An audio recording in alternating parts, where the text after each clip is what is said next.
पंढरीनाथ भगवान की जय। राजा रामचंद्र भगवान की जय। पवन सुत हनुमान की जय। नमः पार्वती पते शिव हर हर महादेव। वक्रतुंडं महाकाय सूर्यकोटि समप्रभा निर्विघ्नं कुरु मे देव सर्वकार्येषु सर्वदा।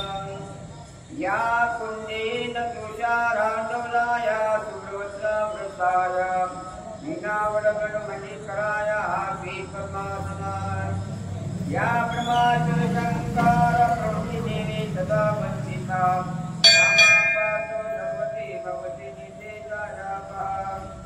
मुखं करोति वाचालं पंगुलगेति गिरिरं यत्र पातमन्ये परमानन्दं माधवम्। नारायण नमस्कृते नरते नरोत्तमं देवं सर्वते व्यासतो जयमुदितः। वसुदेवसुतं देवकौशलं मर्दनं देवकी परमानन्दं कृष्णवन्दे जगद्गुरुं। गुरुर्ब्रह्मा गुरुर्विष्णुः गुरुदेवो महेश्वरः गुरुदेव परब्रह्मतस्मै श्रीगुरुवे नमः। गोपाल कृष्ण भगवान की जय। राजा रामचंद्र भगवान की जय। पवन सुत हनुमान की जय।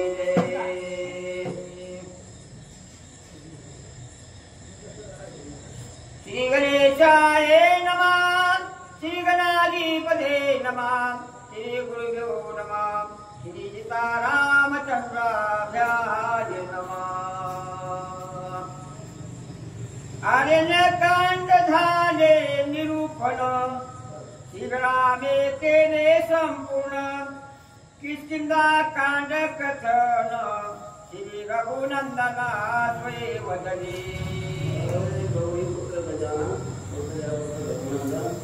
आज एका जनार्दनाला सेवन जाऊ म्हणतात काय त्याच्यात म्हणले शबरीचं उदाहरण केलं नाही। हा उदाहरण झालं ना तितके घेतला पहिला असे सांगाले माझ्या मूर्खपणाच्या मद करवी रामायण श्रीराम वदवी आपण निगवणी निजबळी।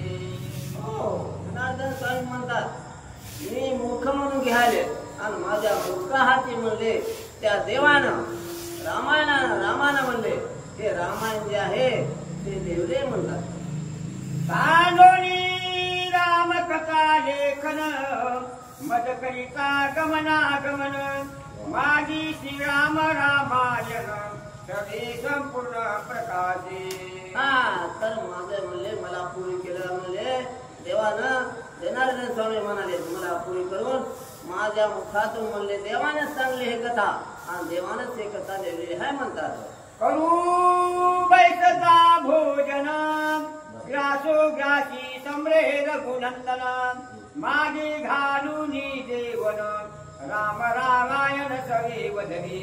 हा तर मुखामध्ये ते देवाया बसलो तरी म्हणले काय श्रीरामाचं नाव माझ्या मुखात आले श्रीरामाचं ध्यान आले म्हणले आणि त्या देवानं आणि म्हणले त्यानं ते रामायण जे आहे ते माझ्या मुलगा हाती लिहून घेतलं म्हणतात। पाहो जाता निज स्वभावी श्रीराम रामायण स्वरे वदवी होई चरित जाऊन होई कथा वदवी श्रीराम।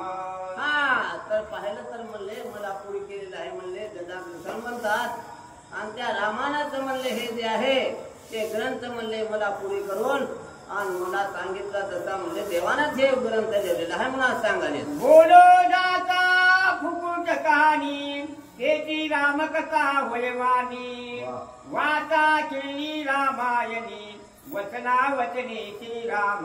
हो वचना वचने श्रीराम काना म्हणजे त्यांनी गोष्ट कोणती सांगली तर म्हणले ते सहज मी सांगायला गेलो ते देवा रामाचंच म्हणले ध्यान लागलंय आणि हेच कथा म्हणले माझ्या मुखातून सरळ चालले म्हणतात। निजलो असदा स्वप्नी पूर्ण श्रीराम दाखवी रामायण आपले गुहे निरूपण सांगे आपण बोलोनी। हा तर निजलो जरी म्हणले मी जरी झोपलेला जरी असलो तर म्हणले श्रीराम माझ्यापाशी येऊन सांगतात, अरे ओढ बाबा, आणि तू हे रामायण जे आहे ते म्हणले तुम्ही देव म्हणून असं सांगित आहेत म्हणतात. केले असता सुशुक्ती शयन श्रीराम थापटी पाटी आपण म्हणे लिहिले गी रामायण व्रता निजून लाभ काही. व्रता झपून तू म्हणले तू का वेळ घालाला, पाठ ठोकलेले म्हणले रामानं माझे, आणि त्यानं उठविलं मला आणि रामकथा लिहिण्यासाठी मला तयार केलं म्हणतात. रामायण लिहावयासाठी श्रीरामे पूर्वी पाठी श्रीराम संतरोन पोटी दाटो दाटी लिहवीत. दाटो दाटी लिहित असं जे आहे ते राम म्हणले माझ्या पाठोपाठी लागला आणि मला कथा लिहिण्यासाठी म्हणले त्या देवानं तुम्हाला उभं केले म्हणून म्हणतात. मी तवानी निद्रा जुल्लत ग्रंथ लिहिलीचा श्री रघुनाथ माझ्या कवित्वाचा येत करता समर्थ श्रीराम.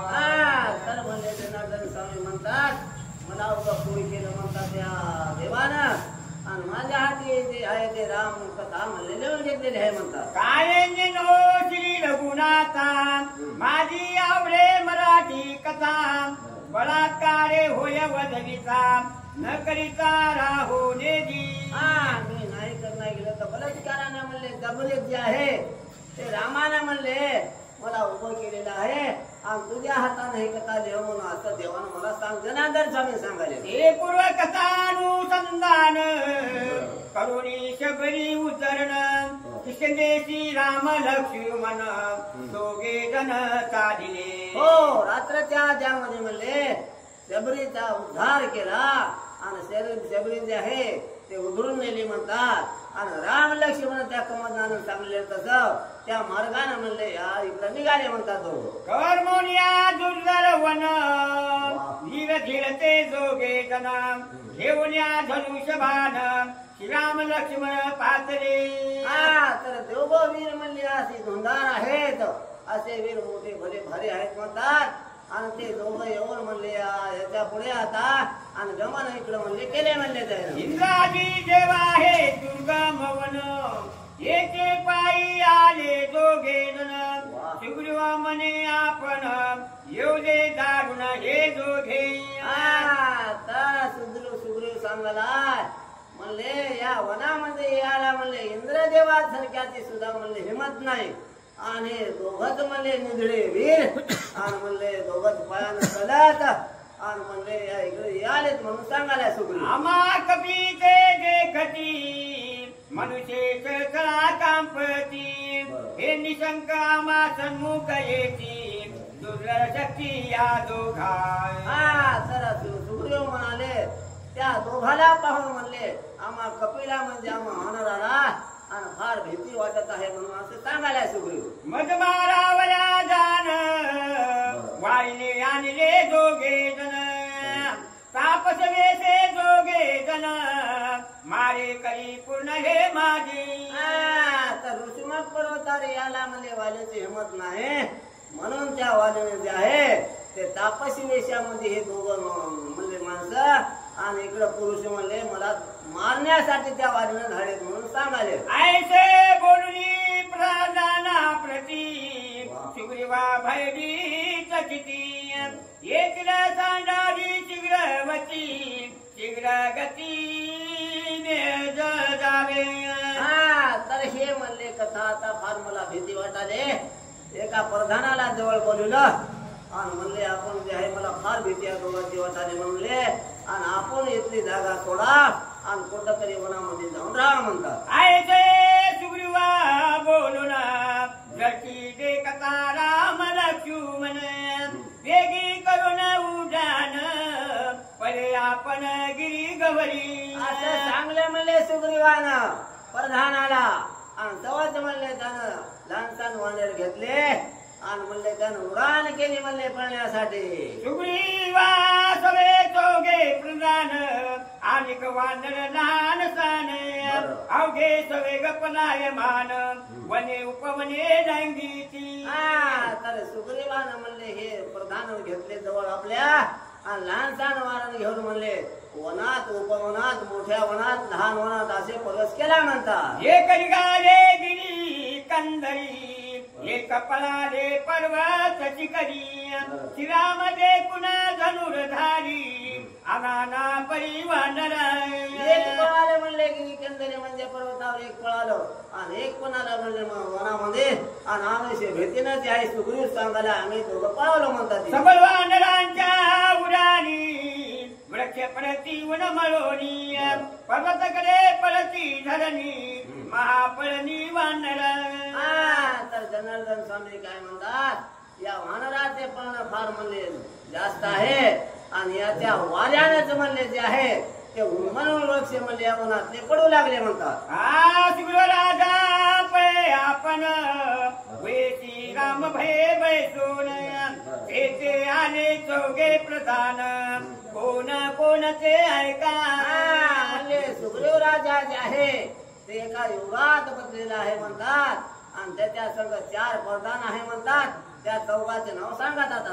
नळनिळ जांबुवंत चौथा प्रधान हनुमंत डोका सबळ बळे विख्यात सोसरे कुसत सुग्रीवा. तर 4 म्हणले एक नळ एक जांबवंत नळ दोघं जांबवंत 3 आणि हनुमान चौथा प्रधान असे चौघ म्हणले मिळून आम्ही इथे आलो म्हणतात. राजा सबळ श्रुती दोघे मनुष्य जे कोण श्रुती पळालाची उठा उठी त्या भयाची गोची मग सांगी. हनुमान सांगतात सुग्रीवाला अरे सुग्रीवा तू एवढा मोठा राजा म्हणतात आमचे 2 पुरुष पाहून तू का पळाला असती आम्हाला एकांती गोष्ट सांग म्हणाले. सुग्रीव म्हणे हे वन दुर्धर निगुणाच्या गती सुरासुर येथे पायी आले दोघे धनुधर महाबळी. सुग्रीव म्हणतात हे वन फार म्हणले धुंडर आहे आणि येथे म्हणले देवाधिकाला सुद्धा म्हणले यासाठी जागा नाही आणि वाट नाही आणि दोघं पायीच म्हणले निधडे वीर न भिनाशी आणि म्हणजे कशी आले ते मला सांगा म्हणाले. येरी रे चिर कृष्णांजनांबर तापजलेची अति सुंदर त्या पाशी कैसे तापसर मारे कर वाळीचे. हे तपस्वी आहात म्हणले दोघं आणि याला पितांबर नसलेले आहात म्हणतात आणि याला तपस्वी कसं म्हणावं म्हणले. आता यायला दोघांना जे आहे तर चाप बाण म्हणले हातामध्ये धरून ते झालेत म्हणतात. मग मारा वयासाठी वाजने आणले हे कपटी ते भय घेऊन या पोटी उठा उठी पळालो. आलेलेच म्हणले जे आहे ते तपस्वी वाट लावलेत आणि त्या भिवानं म्हणले आता काय तर मी उठा उठी म्हणलो पळालो म्हणतात. त्यांची होतात वन माझे जावो पाती प्राण तेने भय पलायमान हे सत्य जाण हनुमंत. म्हणले त्याच्या पुढे म्हणले काय म्हणले काही करता वेळेस म्हणले त्याच्या संग भांडण करावे किंवा युद्ध करण्यासाठी माझी ताकद नाही म्हणले आणि त्याच्या भिनाने म्हणले प्राण माझा व्याकुळ होत आहे म्हणून घेऊन म्हणले या वनामध्ये मी पळून आलो. आणि एक हनुमंता दान वारीचा ते शाप वचन ऋषमुख पर्वती करिता गमन पावची मरण निश्चयेची. तर अजून सांगू लागला सुग्रीव तर म्हणले या वालीला म्हणले या सुग्रीव पर्वतावर येऊन ऋषमुख पर्वतावर येऊन तू आला असता इथं मरशील म्हणून असा शाप आहे म्हणून. दोघे विराजे कसा दृष्टी धैर्य न धरे माझ्या पोटी भले सांडवली श्रुती उठा उठी पळालो. आता मला म्हणले धीरे धरायला नाही गेलं आणि त्याच्या भीतीनं म्हणले आम्ही उठा उठी हनुमंता आणि पळून आलो म्हणता. म्हणून हे सहाकारी दोघे आणले धनुर्धारी निर्भयताची जे कोण उजरी भय निर्धारी वाटत. सहाय्य कार्य म्हणले सहाय्य केले म्हणले कुणा तपस्याला या आले ना आणि त्यानं म्हणले हे निधडे वीर पायानच म्हणले आले तर धनुष्यधारी आहेत ते तापसी नवत म्हणले धनुर्धारी आहेत म्हणले आणि या दोघांना जे आहे ते मला मारायसाठीच म्हणले वाट लावलेत म्हणले. त्यांची होतात वन जाऊ पाहे माझा प्राण तिने भये पलायमान सत्यवचन हनुमंता सत्यवचन हनुमंता मारुतीराया खरं बोलालो म्हणले त्याच्या मुखाकडे जरी पाहिलं तर माझा प्राण कसा सुळाला आणि माझा प्राण चलाय म्हणले निघून असं व्हायले त्यासाठी म्हणले त्याला घेऊन आणि मी पळून आलो म्हणतो ऐकून सुग्रीवाचे वचन हनुमंत हाती नगापण निमंत्री असता बळवान भय कोण तुझराया हनुमंत हसले तेव्हा आणि सुग्रीवला म्हणतात सुग्रीव राजा एवढा मी मंत्री असतामुळे तुमच्या पुढे आणि तुम्हाला काय भेवाय म्हणले या मानवाचं कधी तू माझा आज्ञा देशी तरी मी जाईन त्या जोगा पाशी समूळ आणि व्रतांताची कोणी कार्याची येथे आले तुम्ही जर मला पाठवलं म्हणले त्याच्यापाशी तर मी त्याच्यापाशी जाईल आणि त्या दोघाला पसंत म्हणले तुम्ही बाबा या वनामध्ये आणि कशा करता आल्या काय नाही ते मी अगोदर गोष्टी करेल म्हणले त्याला ऐसे बोलता हनुमंत संतोष वानरनाथ त्या दोघांचा निजव्रतांत मदसाय सांगावा तर आता म्हणले आता चाललो म्हणले द्यायचं हे पाहाला आणि म्हणले कोण हात काय नाही ते पाहा तरी चांगले निज सामर्थ्याने ते म्हणले मी चाललो म्हणतात तिकडे दोघे धनुन वारे संपूर्ण तुझ मारतील बिंदोन मान आपला वाचून या प्राण वृत्तांत संपूर्ण आणाव एकांत जे आहे ते सावधपणानं तो जाय म्हणले हुशार ना आणि आपला प्राण वाचून म्हणले त्या दोघं कोटले हात काय नाही यायचा म्हणले घेऊन या म्हणले समाचार हे तू मनसी साधारण महायोगे अति निपुण त्याची ऐकली न्यांगवन सावधान अवधारी तू म्हणशील म्हणले साधारण वीर आहेत आणि यायची ना मागच म्हणले अंगवण कशी आहे ते कानाने म्हणले हनुमंता आणि मी ऐकलेली आहे म्हणतात पाटका सुबाऊ मारिले पूर्ण मारित मारला बिंदोन बाण तिसरानी खर दूषण घेतला प्राण विराजाचा सातिका जे आहे ते विरासे जे आहेत ते या म्हणले यानं मारलेले आहेत आणि विराजाचा प्राण म्हणले त्याने घेतलेला आहे असं मी गाणे म्हणले ऐकले आहे तू जरा सावधपणाने जा म्हणतो मिळवणी जोगी जनी कमंद मारिला दक्षिणी मी पळालो त्याची देखुनी दुर्धर दोन्ही महावीर असं काही कळालं तुला त्याचा विचार तर म्हणले तुला जे सोडणार नाहीत आणि सावधपणानं जाऊन त्याला समाचार घेऊन या म्हणतात या लागीच्या पाशी जाता सावधान सावे हनुमंता वाचून या निज जीविता त्यांच्या वृत्तांचा नावे तर त्याचा शोध लावा म्हणले आपला जीव वाचून म्हणले पुढे आहे सावधान जा आणि त्याच्यापासून कोण आहे त्याचा पत्ता आला म्हणले का आज्ञा देता सुग्रीव वीर हनुमंत निघाला सत्वर पुढे ते कथा श्रीरामचंद्र झाले विचित्र ते ऐका तर असं जाय म्हणल्याबरोबर सांगितलं म्हणले सुग्रीवानं आणि सावधान म्हणे जे आहे ते आता हनुमान म्हणजे त्याच्या तिकडे भेटण्यासाठी निघाले म्हणतात जन्मतांजनीच्या पोटी हनुमंताची सबळ पुष्टी नवता श्रीरामाची भेटी करील श्रुती अनन्य युक्ती म्हणले फार वारे आहे आणि म्हणले काय ते अंजनीच्या पोटी असता वेळेस त्यानं मला ओळखीलाय म्हणतात हनुमंताची सबळता जे कोणी ब्रह्मयाची चिंता तिने युक्ती केली स्वतः ते अवधारण परमेश्वर सुद्धा फार नाही म्हणले आणि ते कथा म्हणले पुढे सांगतो अवधारा म्हणतात आता वानर भ्रमाचे भ्रांती ब्रह्मा लोकी हनुमान शक्ती एकदा श्रीरामाची मूर्ती निजबळ प्राप्ती पावेला तर निजबळानं जातील आणि हे म्हणले ब्रह्मदेवाला सुद्धा आत्मनारायणाचे वीर आणि म्हणले त्याच्या जवळ जाऊन त्याचा विचार घेतो म्हणतात आता ऐसे ब्रह्मयाचे वचन नित्या नवे अनुप्रमाण एकताची श्री रघुनंदन बळवान हनुमंत ब्रह्मदेवाने म्हणले आधीच म्हणले सांगलेलं आहे आणि ते बलवान दोघे राम आणि लक्ष्मण ते दोघे वनात येतील म्हणून असं आधीच चांगलेच म्हणजे एकताची श्रीराम मूर्ती हनुमान पावला सबळ शक्ती एकला नाटुबे जगती हे पृथ्वी पावला. तर त्या दोघाकडे म्हणले हनुमान गेलेले आहेत. एकटाच वीर म्हणले असे हनुमान त्या दोघापुढे निघाला म्हणतात. पुंडलिकावती विठ्ठलाची ज्ञानदेव तुकाराम